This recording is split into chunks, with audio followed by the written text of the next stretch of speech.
So we are expecting a few more people to join, but if it's okay with everyone, we might kick off and they can catch up to us as we move through the session. So for those of you who don't know me, I'm Martin McNamara, the Chief Executive at the Sachs Institute. And I wanted to kick off today with an acknowledgement of country. So I want to acknowledge the traditional custodians of the various lands on which you are all working on today and pay my respects to the elders past, present and emerging. And I particularly extend that respect to the Aboriginal and Torres Strait Islander people here meeting with us here today. So there's a couple of housekeeping issues I'll just let you all know about before we kick off. So all of you will have the video turned off on your computers and also the microphone muted. This is the default setting that we'll set up. We do have the chat function, and we encourage you to ask any questions you might have of John in that chat function, and we'll get to those at the end of the session. We are recording this session, and there's many people that expressed an interest in getting access to the recording after the event, so that will also be available. So with the housekeeping out of the way, I'd like to introduce John. So we're really pleased to have Professor John Lavis here with us today, and many of you would already know John and his work. John's got a long-standing relationship with the Sachs Institute that goes back many years, and we certainly benefited a lot from John's wisdom and advice over that time. And we actually had a session this morning before this one, which we got a further set of insights from John, which are really fantastic. So thanks for joining us, John. And just to say a little bit about John, he's the founder and director of the McMaster Health Forum, which many of you would know. And that's an organisation that aims to generate action on the pressing health system issues of our time, based on the best available evidence from research, but also systematically generating insights from citizens and stakeholders that inform his work. He's the co-lead of the Global Commission on Evidence to Address Societal Challenges, which he'll talk to us about today, but he's also been a leader of the COVID-19 Evidence Network to support decision-making and a rapid improvement support and exchange program. So a really diverse and compelling set of achievements and insights, and looking forward to hearing from you, John. He's going to talk to us today about his work with the Global Commission and where that work is headed.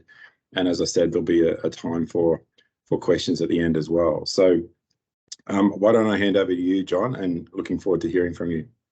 Great. Thank you very much, Martin. Great to be back here at the Sachs Institute and to see people face to face. The paradox is we were all in the same room and then they all left so that I could run the webinar, but I had a chance to catch up with Martin and his amazing team, and we're very grateful to the Sachs Institute, who so graciously host our Queen Elizabeth Scholars here at the Sachs Institute. These are students who come here often during their undergraduate training for a period of time, and they come back vibrating with excitement from everything they've learned from the folks at the Sachs Institute. I'm in the country actually working with Julian Elliott, who I see is on the line. Julian is one of our commissioners. The other Australian commissioner is Andrew Lee, an assistant minister in the Commonwealth government. And we've been making the rounds, talking to people in central agencies like Treasury, Prime Minister and Cabinet Office, a number of line ministries, and parliamentarians or legislators about where there are opportunities to act on insights from the Evidence Commission. So it's been a real whirlwind week, but lots of interest in upping our collective game in this space of how we use evidence to address societal challenges. I'll just advance to my key messages. I'll come back to them at the end, but I'm just going to tell you in advance what I'm hoping that you're going to take away from my presentation today. The Evidence Commission, the original report, spoke to a remarkable variety of topics, and I think we had 24 recommendations. We're now focused on a few implementation priorities, and at the centerpiece of one of them is this idea of general contractors or general builders. So if you're going to renovate your kitchen or build a new home, you don't want to have separate arrangements with the plumber and the tiler and the electrician and so on. In Canada, we would call the person you would liaise with the general contractor. You may have a different term that you use here, but this feels like an absolutely essential role in policymaking and in systems, somebody who can listen to what's happening in advisory and decision-making processes and recognize there are questions that very critically need to be answered with the best available evidence. Some of those advisory and decision-making processes would be in central agencies like finance, treasury, prime minister, premier and cabinet office. Others would be in line departments like health. Others would be in parliaments. They need to be able to source the many needed forms of existing evidence from what we call the evidence trades. So I'll come back to this, but domestic evidence, so evidence from Australia, or if you're in New South Wales, evidence from New South Wales in its many forms, but also the best evidence from around the globe, including how what we've learned varies by groups and contexts. And government, of course, sits on many, many forms of evidence itself. So the real added value for those of us from outside government is to share the evidence from outside government and from other countries in ways that government can then put it alongside the evidence they already have. We find it's very important for these individuals to place that evidence in relevant policy systems, equity, or other frameworks. So we have a go-to list. The moment we hear a question, we decide which are the best frameworks and sub-frameworks are the best to drive our search for evidence, and that we will then use to play back the evidence. And then they need to be able to deliver high-quality evidence products and processes on short timelines. Before COVID, short was often 2, 5, 8 weeks. During COVID, it moved down to as short as 1, 2, 3 business days. We're probably now, with our own shop, averaging more like 2 to 5 as the average turnaround time. But that is a full court press with, let's say, 20 people dropping what they're doing and focusing exclusively on this. We think we need these general contractors providing timely demand-driven evidence support to be three things. One, well networked to their peers in other countries. And in a lot of our conversations this week, we heard very strong expressions of interest from people in Australia to be joined up to their counterparts in other countries, Canada, the US, UK. They need to be drawing from new artificial intelligence-driven living evidence syntheses that are updated continuously as policy context, issues, and evidence evolved. And that's in part why I think Julian and I made a good team this week. I could speak to the domestic evidence support and how these AI-driven living evidence syntheses are a game changer. As I'll talk about, we can pull down the data from those and put them alongside the other forms of evidence, but he could speak to this new frontier of living evidence syntheses. And I'm not going to talk about it very much today, but I'll just note the importance of also partnering with experienced communicators and community leaders who can help to put evidence at the center of everyday life and to combat misinformation. So two of the Evidence Commission's implementation priorities are alluded to here. One is improving the global evidence architecture. That's where the living evidence syntheses come in. And the other is putting evidence at the center of everyday life. One thing that we found ourselves having to repeat many times this week was we recognize that many parts of government are probably doing a lot of what we're talking about already with this general contractor role. But our view is it can now be done faster, it can be done better, and it can be done more systematically and transparently. And all of us need to keep adapting as the evidence space continues to evolve rapidly. So when I was sitting here with Martin a few minutes ago, I was saying it feels like the evidence space has moved farther in the last 3 years than in the previous 30, and I anticipate it will continue to change very dramatically going forward. So I'll come back to these key messages at the end just to remind you about what they were, but I'll start to unpack them first with a bit of context about the Evidence Commission. So some of you know it grew out of COVID-END, the COVID-19 Evidence Network for decision making. And it was really spurred by, at that point, we were probably 1 year into the COVID-19 pandemic, but we were struck by both successes and failures in the evidence response to COVID-19. One notable success, the living guidelines that Julian and team maintained over the course of COVID-19 focused on the clinical management, but so many failures, heartbreaking amounts of duplication, heartbreakingly low quality rapid reviews on a range of topics. We saw, though, the emergence of many innovations, ultra-rapid evidence support, drawing on many forms of evidence, which, as you've heard me allude to, we believe should be the new normal. living evidence syntheses really starting to gain ground and be recognized as a global public good, and artificial intelligence as an enabler. So we come now with this recognition that public service capabilities need to expand as the evidence space continues to evolve rapidly. There were 25 commissioners originally. I mentioned 2 of them from Australia. They came from around the globe. They covered all sectors, not just health, climate action, education, many others, all types of decision makers, government policy makers, system and organization leaders, professionals, and citizens, including a young Indigenous leader from the Brazilian Amazon. And we have now many groups working on the implementation priorities, including 71 partners on the Implementation Council. So that's a bit about the Evidence Commission.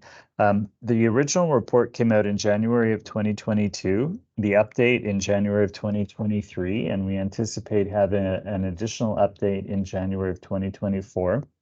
As I've said, we're currently focused on 3 implementation priorities. I'm going to focus most on the first, a little bit on the second, and just touch briefly on the third one. So let's go to implementation priority 1, which I would summarize as we need to formalize and strengthen domestic evidence support systems. So domestic may be Australia as a whole, it may be the state of New South Wales, and that includes expanding capabilities to create these general contractors and building connections among them. So as I alluded to on the key messages slide, these contractors need to provide timely, demand-driven evidence responses to questions emerging from advisory and decision-making processes. So much of what we see in the evidence space is people coming to the end of a research project and trying to figure out how to get it onto the agenda of government. It is much easier to start with the advisory and decision-making processes and to rapidly pull together the evidence in ways that can feed into them. This means you need to be very good at clarifying questions. And during COVID, I think we answered something like 170 questions. Over time, you get very good at hearing what they think the question is. And then after maybe 20 or 30 minutes of conversation, realizing actually there are 4 questions nested here. And now we need to figure out what are the right forms of evidence to answer each of those questions. So we then go on to sourcing the many needed forms of existing evidence. So that includes, and I have a slide coming up to give you a visual of all the relevant forms of existing domestic evidence. Then we need the global evidence. Then also often other types of information. It's very rare, for example, that we're not also asked to prepare a jurisdictional scan. What is every Canadian province and territory doing? What is Australia, the UK, and the US doing? And then there are powerful complementary inputs like lived experiences and Indigenous ways of knowing that are also critical. We're not necessarily the group to bring those forward, but we can create a space in which leaders in these areas can bring those comments forward. Then, as I said before, place the evidence in the relevant framework and deliver then high quality evidence products and processes on short timelines, most typically within days. So on this slide, these are some of the ingredients in an evidence product. Here I happen to be using a policy analysis framework. I could easily overlay an equity framework, but for a different audience, I may use a systems analysis framework or something else. So if you start in the top left corner, there are some forms of evidence particularly helpful to understanding a problem and its causes: data analytics, modeling, qualitative insights. As you move around the circle, you'll see different forms of evidence come into play. So data analytics disappears in steps 2 and 3, comes back in step 4 when you're looking at monitoring. Qualitative insights, on the other hand, appears in each step because we need to understand how different groups view and experience a problem, how they view and experience options, how they view and experience implementation strategies, and what they consider success to look like. So in Canada, we would routinely be asked, is there any evidence about how racialized communities experience the problem or view particular options?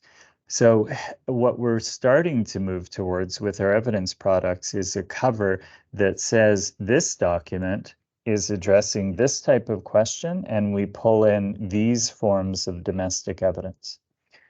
The next column that you'll see on this slide is the global evidence. So that's, of course, where the evidence syntheses come in. What have we learned from around the world, and how does it vary by groups and contexts? And this also then is where the living evidence syntheses come in, incredibly powerful ways of keeping abreast of the evidence as the context in which it will be used evolves, as our understanding of the issue evolves, and then also as the evidence evolves. The final column then is other types of information. I've mentioned jurisdictional scans, extremely rare that we're not asked to do this. When we talk about this to people in government, they say, well, we do this all the time. I think there's probably two ways that how we approach it differs. One is that we are looking at the evidence before we do it, so we're able to look for very specific things in the jurisdictional scan. And the other way is that we're very systematic and transparent. We have every good website identified. We can quickly find all the right documents. We can do it in a very, very systematic way because we live and breathe this kind of work. This is also where key informant interviews come in. So it may be the case that, let's say, Australia has tried something. We find that in the key informant interview or in the jurisdictional scan, and we want to learn directly from some people who have been involved in the policy or program. We can also do key informant interviews. Sometimes we will convene citizen panels and stakeholder dialogues, but here we need at least a couple of weeks of runway in order to deliver this. That's not the type of process that you can pull off when you're only given a few business days to pull together the best evidence. This slide is an example of a somewhat different mapping, just a different framework. So in some health systems, including the one that we work in Canada, there's now a lot of use of a learning health systems framework. So step one, make sense of the system and population and then prioritize. So there are questions here like where are the system's gaps and what's driving them? Where are the inequities? What priorities are we addressing? And you'll see certain forms of evidence particularly helpful. Then the co-design phase, what evidence-informed solutions exist? How will solutions be adapted or designed de novo with input from system users and communities? And again, you'll see different forms of evidence. And then implement and then adapt using system level monitoring and evaluation. Here the questions may be, does the model work? How and for whom? What adaptations are needed to cement and scale? And again, you'll see some existing forms of evidence that can be helpful here. But this is also the stage where we build in flows of new evidence, like data analytics or like a new evaluation. So critical to know the right framework for the audience and to be able to map in the relevant forms of evidence. When we talk about this general contractor, one of the question is, oh, is this yet another person that we need to think about hiring? So governments over many years have been sold, a lot of promise. If you just hire BSci or behavioral science experts, everything will be better. If you just hire more evaluators, everything will be better. If you just hire more data analytics people, everything will be better. And there's no question that we need that diversity of trades. But this kind of general contractor role borrows a lot of the skills that some of those trades have. So an evaluator working in government is going to have a lot of skills required to be a general contractor, but they're also going to need to learn some new skills if they're going to want to do this. Science advisors, you would think, also would be well positioned to do this. And if they do want to do it, I would use the metaphor of a conductor. We want them to be the conductor of an evidence support system orchestra, not trying to play every instrument as a subject matter expert. And very often we see science advisors acting only as a subject matter expert. What I would love to see in our science advisors is people who can listen for the questions in advisory and decision-making processes, understand how different forms of evidence are needed, then be able to surface those different forms of evidence and be able to understand the difference between high and low quality for the different forms of evidence, and then be able to integrate them into different evidence products and processes. There are others in government who have, again, some of the skills, but may not live and breathe the forms of evidence that we're talking about here. So the hill will be a bit steeper to climb for them to become general contractors, but they're often much more tightly connected to advisory and decision-making processes. And in some cases, they may be better positioned to be the general contractor if they can learn some of these new skills that I'm talking about. So we are working with partners in 12 countries and looking at what is going well with their evidence support system and where are the opportunities for significant improvement. And this means going central agency by central agency, line department by line department, dimension of the parliament by dimension. So the library, for example, the parliamentary budget office, if there is one, parliamentary committees. And if I start at the top of this visual, asking, are the enablers in place? So are there mechanisms to incorporate evidence in advisory and decision-making processes? Is the culture there for evidence use? And is there that capacity or capability for evidence use? Then we ask the question, is there a way to systematically surface questions from these advisory and decision-making processes? That's the evidence demand coordination. And then is there that general contractor who can listen to the questions and then realize the need to pull on different forms of existing evidence, but also to leverage that global evidence architecture with things like living evidence syntheses. And at the bottom, you'll see those critically important trades. And sometimes there will be groups that bring together many trades with a particular focus, like the Sachs Institute with a focus on health, for example, who brings together data analytics, modeling, evaluations, evidence synthesis. Really good example of a unit that has the capability to bring multiple forms of evidence forward in a particular sector. So again, what we're looking for here is in Treasury, in the Ministry of Finance, in the Department of Health, is there the enablers, the culture and capacity in place? Is there a way to surface the questions? Does a general contractor exist? Are they able to pull in timely demand-driven evidence support from their respective trades? And are those groups connected well to the global evidence architecture so that they know these rapidly emerging databases, for example, where they can find the best evidence syntheses on particular topics? Some of our interest also is joining up these groups across countries. So we're in active conversations about, can we connect the groups providing evidence support in the area of public health? So we've begun a conversation between the Public Health Agency of Canada and the Health Security Agency in the UK. Our hope is to extend the conversation to the planned CDC, Centre for Disease Control, in Australia. We've had conversations that are now quite far advanced about working with the Five Eyes, so Australia, Canada, US, UK, New Zealand, to join up the evidence support units focused on the well-being of military personnel and veterans. And we're at earlier stages, but see very strong expression of interest from the UK, Canada, and as of yesterday, Australia, to be joining up the evidence support functions in the international development space. What these networks can do is develop some simple tools, so document their respective sector system context to help with learning across jurisdictions, come up with a list of what these key frameworks are that give then the evidence support unit the mutually exclusive, collectively exhaustive list to work from when they're looking for forms of evidence across a variety of domains.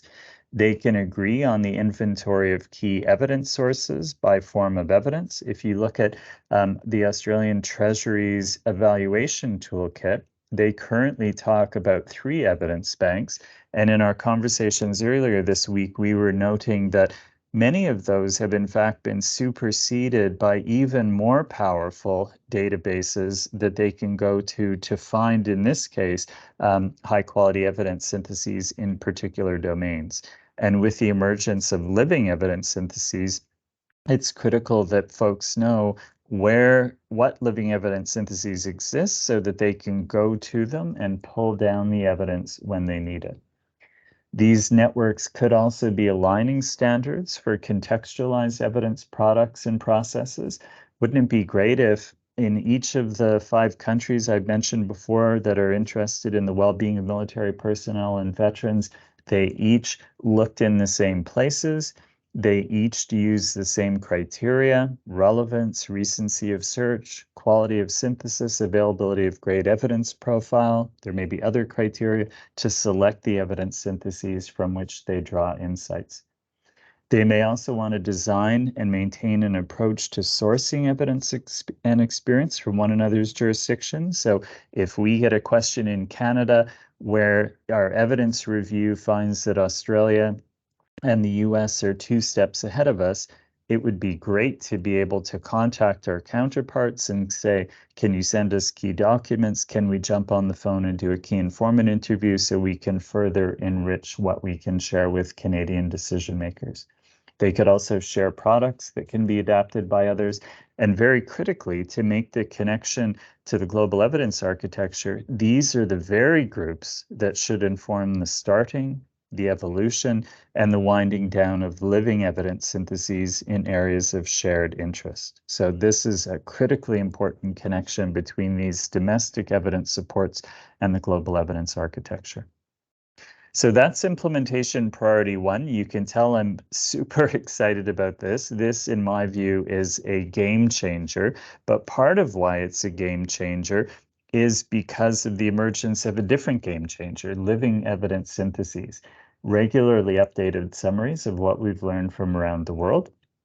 They systematically and transparently identify, assess, and synthesize the evidence addressing a specific question, just like any kind of systematic review, and they can address any question and synthesize any type of evidence. But for us to get there, funders really need to come to the table and work together to ensure topic coverage, to reduce duplication. The amount of duplication with COVID-19 was absolutely heartbreaking, and we cannot allow that kind of duplication to continue. They can also support quality and efficient resource use, including the optimal use of AI. AI is not ready for application across all dimensions of evidence synthesis work, but there are key steps in the process where AI can be a powerful enabler. And they also need to support an open science approach to the resulting data sets. So I mentioned before pulling down data from a living evidence synthesis. Jan Minks's living evidence synthesis about climate action, every study in the world, all assessed already, all of the data pulled from them, we could pull that down and present a highly contextualized to Canada set of insights because those data were made publicly available. So open science shouldn't just be about the publication being in the public domain, but in the case of living evidence synthesis, it should also be about whether the resulting data is in the public domain. Then once these living evidence syntheses exist, then these evidence support systems can contextualize the insights alongside the insights from many forms of domestic evidence. So critically important piece of the puzzle. There are currently very active conversations among 4, maybe 5 countries to figure out whether a deal can be done that would allow them to come together and fund an initial wave of these living evidence syntheses. And those countries are Canada with the UK with the UK Cabinet Office, Canada with our Privy Council Office, Australia with Treasury, and the US with the Office of Management and Budget, possibly Singapore. We'll see where that goes with their Ministry of Finance. But there are other ways for these deals to come together. There's a group called the Transforming Evidence Funders Network that's very interested in this space. They have individual members like MasterCard Foundation that are starting to make donations in this space. Bloomberg Philanthropy is an obvious donor. WHO Foundation trying to raise funds for 60 million euros that would be devoted to living evidence syntheses and guidelines. There are also many global public good producers that are already starting to move into this space. Julian leads a new alliance called the Alliance for Living Evidence, or ALIVE. Campbell is starting to move into the space. Cochrane has been moving in for some time. The SDG Synthesis Coalition has just released its first evidence synthesis, but our hope is it becomes a series of living evidence syntheses, and there are other ways for these deals to come together. One of the challenges, how do we prioritize topics where this suite of living evidence syntheses initially focus? The UK Cabinet Office most interested in the three that are underlined here: climate action, employment or labor markets, and crime and justice. But as more countries come to the table with their domestic priorities, we hope to see an ever-growing list of high-priority topics where living evidence syntheses are absolutely critical. Finally, implementation priority 3. We need to put evidence at the center of everyday life. And you'll see here 4 buckets that we often talk about. Some of you will have seen me speak about these before, so I won't go into detail other than to say there are very promising practices out there in this area of putting evidence at the center of everyday life. But to be very honest, this to me is the most difficult priority that we have. We had the good fortune to bring together many citizen leaders and others at a workshop in the UK in early September, and 4 things struck us from that engagement. So many small-scale practices and innovations, often led by evidence people and requiring citizens to know about and go to evidence sites. So much noise with what some people call the infodemic. A well-intentioned focus on equity, diversity, and inclusion, but sometimes so much conversation about it and how complex it is that no action is being taken. And then finally, and perhaps most concerning, rapidly growing competition from generative AI. So as Julian has heard me say a few times this week, why would my parents go to some best evidence site focused on optimal aging when they can jokingly ask a question of ChatGPT, tell me in a 10 commandments format, 10 things that I need to know about optimal aging. But the accuracy of what comes back and the risk of bias built into it can be quite a concern. But the reality is more and more citizens are going to these sources. So how does the evidence world adapt to this new reality? This is my penultimate slide. Remember that my final slide is coming back to the key messages, but I just wanted to focus on what's different here. I can't recall how long it was after the release of our first report, but I gave a webinar thanks to the Sachs Institute, and in the subsequent conversation, I felt like I hadn't delivered my message very effectively, because it felt like what everybody was talking about was what I think of as kind of the old ways of doing things. And it's not that I think we need to throw everything out. I think there are a lot of good things that have come from the last few decades of trying to support decision making with best evidence. But again, it feels like we've learned a lot. So think of these as, yes, all of that we used to do, and some of the things that I'm trying to zero in on in today's presentation. So 5 things to me are different. First, starting with questions in all of their complexity, emerging from advisory and decision-making processes in central agencies where lots of the big decisions get made, including in health, line departments and parliaments. So often what we focus on is the research we happen to have just completed, but we really need to flip this around and be attentive to those advisory and decision-making processes and bring evidence to bear on those processes. The second thing that feels different is drawing on the many needed forms of existing evidence from the many evidence trades. And from a government perspective, they don't care. They know how to deal with the evidence in-house. They need the evidence from their country, from outside government, but they also need evidence from other countries. But here my focus is really on the many trades. So if my trade uses a hammer, that doesn't make every policy question a nail. If I'm trained in behavioral and implementation research, and I hear a policymaker question, I can quickly pop that into a behavioral and implementation research question, but that may not be what they're asking.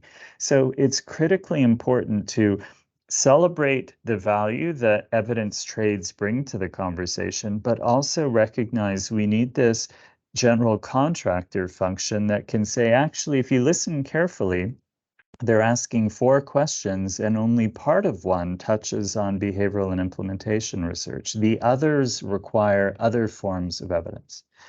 The third thing that feels like it's changed is new AI-driven living evidence syntheses that are updated continuously as policy contexts, issues, and evidence evolve.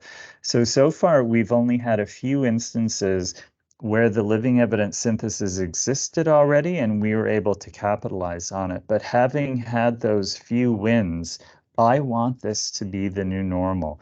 It makes our job in providing domestic evidence support so much easier, and we can provide much higher quality products. So we need the global evidence architecture to get organized and to figure out how we support an evolving suite of living evidence syntheses. So those of us working at the country or the provincial or state level can access these and produce much more value-added products. Fourth thing that we think is different is networking among peers in other countries. The evidence space is moving very rapidly, and we need to help one another to keep up. So often in conversations, if I'm speaking to people like us who provide evidence support to public health agencies, they may not be aware of 3 new databases that are critically important for their work, but they may bring to my attention 2 sources that were not on my radar. So we need to be joining people up across countries. And the final thing that feels different is there has been a very big focus over the last decade or so in the co-production of research. Admirable approach, and one we need to very much continue on. We would also love to see a co-production model for evidence support. And during COVID, we started to see this happen. We had a very talented citizen leader who brought together 20 diverse citizens from across Canada, widely different ethnocultural backgrounds, socioeconomic status. And as questions emerged, they would put their hands up and jump onto a scoping call for a 3-day evidence product, participate in reviewing the draft product, give feedback on the final product, and so on. These types of co-production models can as easily be done for evidence support as they can for primary research. So I'll just leave you with these key messages again that I began with. I won't read this out, but we really feel that this general contractor approach offers very significant value. We think these general contractors need to be networked to their peers. We think living evidence syntheses are a game changer for this kind of support, and we really need to figure out how we do better. And we need to reassure government and health system leaders and others. We recognize they're doing a lot of this already, but it's important to understand that it can be done faster, it can be done better, and it can be done more systematically and transparently. And we all need to help one another keep adapting as the evidence space continues to evolve. So I'll leave it there. Hopefully a few questions have come into the chat box, and if not, hopefully a bit of silence will spur you all to weigh in with questions. I think there are some questions filtering through into the chat box, John. I guess I just wanted to start with a question for you from me, if that's okay, before we get questions from everyone. I mean, a really compelling presentation and fantastic to hear about all the complex work that's gone into all that you've done, but also the sort of coherence that's emerging about where we might take effort in the years ahead. I'm curious about the discussions you've had with government in Australia. You talked about Treasury Prime Minister's office, some of the central agencies, as well as the health agencies, and how you describe the appetite for engaging with the sorts of work that you described, like the willingness and the appetite that you're seeing in those conversations. Would be great to get an understanding of that. So my sense is, a very strong interest. I think it's so funny how sometimes you can walk into a room and within 5 minutes, the person is on exactly the same wavelength and they're already thinking about implementation. Others, there was one meeting where I think we were about 50 minutes in and I'd kind of given up on landing anything concrete. And so I moved the conversation to a more social dimension. And then I thought, no, I'm going to try one more time. And I came back at it with a slightly different frame, and it felt like it landed. The penny dropped. Okay, we sit on all this data analytics. We have access to all this stuff in-house. But you're right, we don't have a way to surface all of this evidence from outside government, and we really don't do a good job of learning from other countries. And if you have approaches that will help us, then let's try them. So we've heard a tremendous amount of interest in trying this. And then if it works as well as we hope it will, a real interest in thinking then how do you scale those capabilities much more broadly across the public service? And this is exactly the same message we got from Canada. We initially led with, you need to put the enablers, the culture, and the capacity in place. But what people ended up saying is, this is so compelling. Let's try it. And if it works as well as it sounded well, we know how to institutionalize it, but let's start with the pilots. We want to see how it works. And we heard a lot of appetite for the pilots. Yeah, it sounds really fantastic, actually. So I might hand over to Sian, who's just going to take us through the questions that have come through in the chat. So over to you, Sian. Hi, John. And I think there's a couple of questions around AI, which is not surprising considering the emergence of AI, particularly in recent times. So the first question is, can you tell us a bit more about AI as an enabler, and how do AI-driven living evidence synthesis tools avoid bias and select reliable evidence?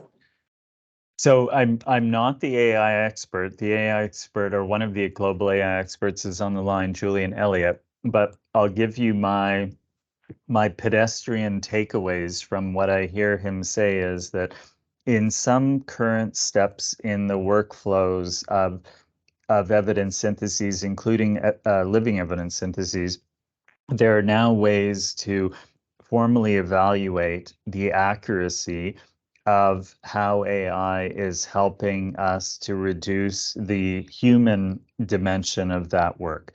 And this is already built into a number of tools. So if you're using Covidence or Distiller or Epi Reviewer in your evidence synthesis work, your titles that you're initially assessing are being rank ordered by the likelihood that they are going to be considered relevant. So if you are able to train the application on an already coded set of documents, there is a very good chance that that rank ordered list is going to yield at the top ones with very high chance of getting in, and at the bottom one with much less chance.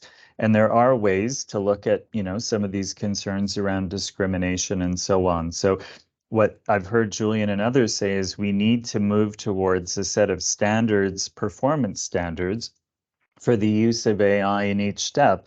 And as evaluations show that AI is able to generate the high levels of accuracy without the significant concerns about building in discrimination, then it can become part of the new normal in our workflows. And I think where we're the farthest away from this operating well is when you get into the generative AI,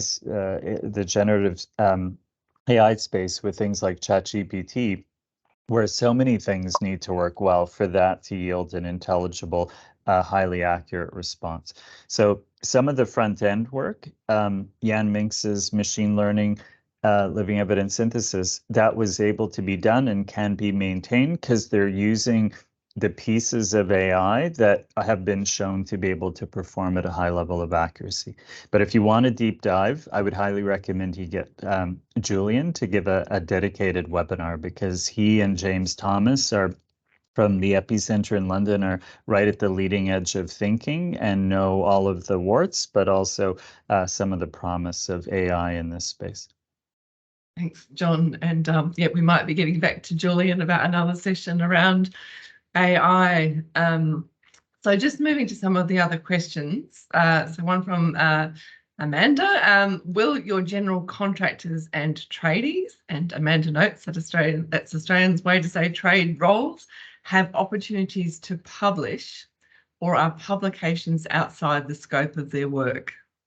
That's a great question.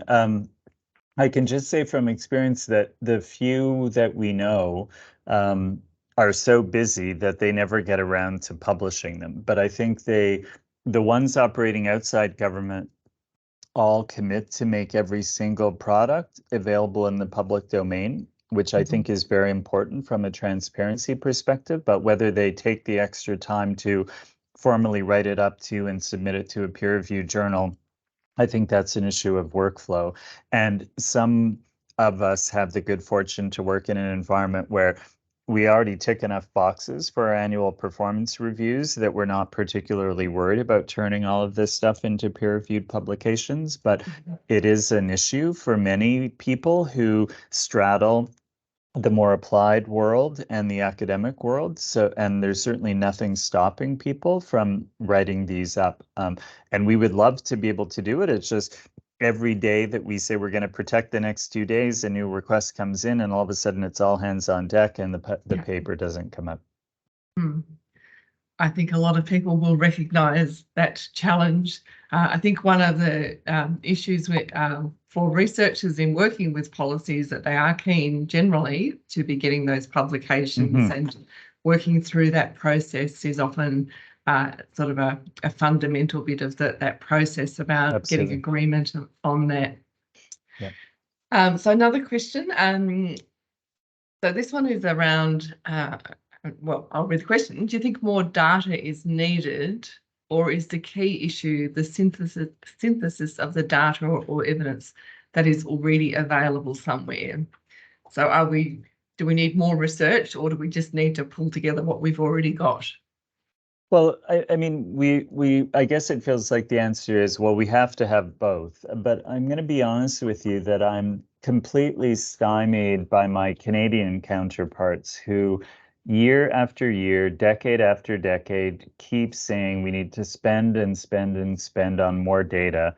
But I see very little applied data analytics that is used in advisory and decision-making processes coming out of those major investments. And those investments end up strangling the investments in the other trades, and there is currently no money really for the general contractor. So we absolutely need to build more data to enable data analytics. We need to invest in primary research, so there's more primary research. There has to be a bit of a balance so that there is some funds for this applied dimension of the work that is aligned to advisory and decision-making processes. So yes, more data as a foundation, more primary research, more evidence synthesis, more applied work by trades, and I think we need some of investment. The amounts of money are vanishingly small in comparison on the general contractor. You know, our unit costs are often in the kind of $2,000 to $5,000 range. Our pilots often only cost $150,000. A full-fledged support for a single department may be $500,000. These are vanishingly small relative to the value that they can provide to advisory and decision-making processes, and when compared to the investments in data and primary research. Great, thank you. And we do have questions still coming in. So a question around whether there's scope for developing a training program or a qualification for those contractors that you're describing. So I would love to see one, and we don't currently know of any that exist in this forum. I do think that it so powerfully leverages a lot of the skills that many of us have, but there are some new dimensions to it that I think are absolutely critical. So I'm sometimes surprised if I bring 5 colleagues onto a scoping call with a government department. I will, 5 minutes in, have a list of 4 questions that I think are really what they're asking, which I will then play back to them to see if I've got it right. But some of my colleagues don't seem to be able to do that on the fly, but I think it is a learnable skill. Similarly, if they're so used to holding a hammer, that desire for everything to be nails can sometimes get in the way of recognizing that actually that question is best answered by this type of evidence. But these are learnable skills, but they need to be taught in a very applied way, so people see many examples that they can work through. But I think I don't know about accreditation or something like that, just because I'm worried about barriers to entry. But I do think we need to get to the stage where more people can do this and it can be done at a very broad scale. And we need ways to assess whether people do it well, whether or not it's based on a credential. But I could have a simple form that I could ask 10 people to fill out, and I could quickly tell you who I would want on my roster as a general contractor. So we need to try to standardize how we know whether people are doing it relatively well. Yeah. It just made me think about our knowledge brokering role, where we are doing that work around supporting agencies to scope out research questions, and the skills that you need for that are like really sort of being neutral, really not bringing your own this is what I think you're trying to ask, but really it's around working out what the agency, what the policy agency is doing. And yes, those things are teachable. Some people seem to have a better fit for that. Yep. No, that's very true. Sorry, questions, more questions. So do you get a sense from your conversations in Canberra whether these tradies should reside within government departments or maintain independence? Oh gosh, I guess it feels like maybe I'm as a good old Canadian, just a compromise type person, because it feels like there's value to both. I think when they exist in government, they are part of conversations where they can help people understand the value of the trade that they bring, and they can illustrate it in real time.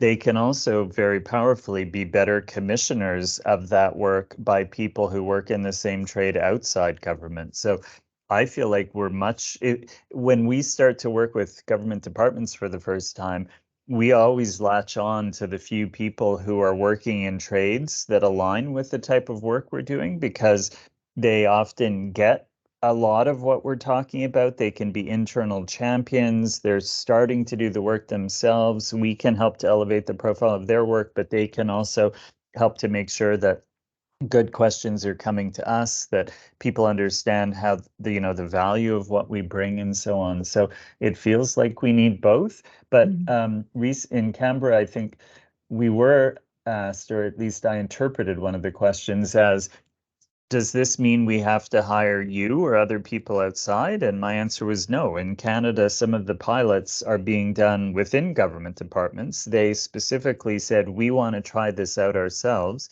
whereas others have said, we would like to see you run a pilot so we get a feel for what this looks like. But over time, a lot of this capability is going to have to sit within government, because those advisory and decision-making processes are often confidential, and outsiders wouldn't be privy to them and therefore wouldn't be able to identify the questions.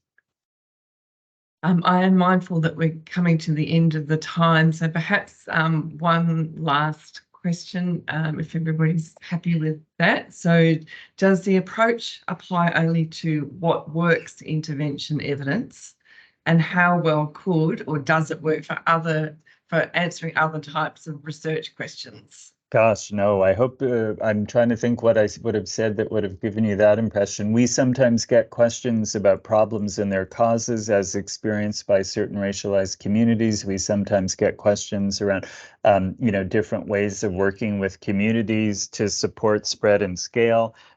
So I certainly would not want to get boxed into a what works bucket, but obviously, what are the benefits, harms, cost effectiveness of different policy and program options looms large as a category of questions that come in, but we see the full diversity of problems and their causes, options, implementation, and even sometimes help us with a monitoring and evaluation framework that will really help us understand whether we're getting the types of impacts that we think we should. Thanks, John. There are a few other questions, but I think just in the interest of time, I might just pass back to Martin and say thanks very much. Yeah, fantastic session, John. On behalf of everyone, I just want to thank you for spending the time with us today. And I'm getting lots of messages outside of the chat actually saying what an excellent session it's been and how much people have valued it. So do really appreciate that. And I guess it's a virtual round of applause that you're getting in this sort of forum rather than a real one, but really appreciate that on behalf of everyone, John. Much appreciated. My pleasure. So we might finish up there, everyone. As I said at the start, there is a recording that we've made that we can make available to people, and particularly people that weren't here as well. And there's our contact details if you want to reach out to us as well. There's a real, the best attempt to do a real clap appearing on the screen as well. So thanks for that, everyone. We'll finish there. Thanks, everyone. Bye-bye.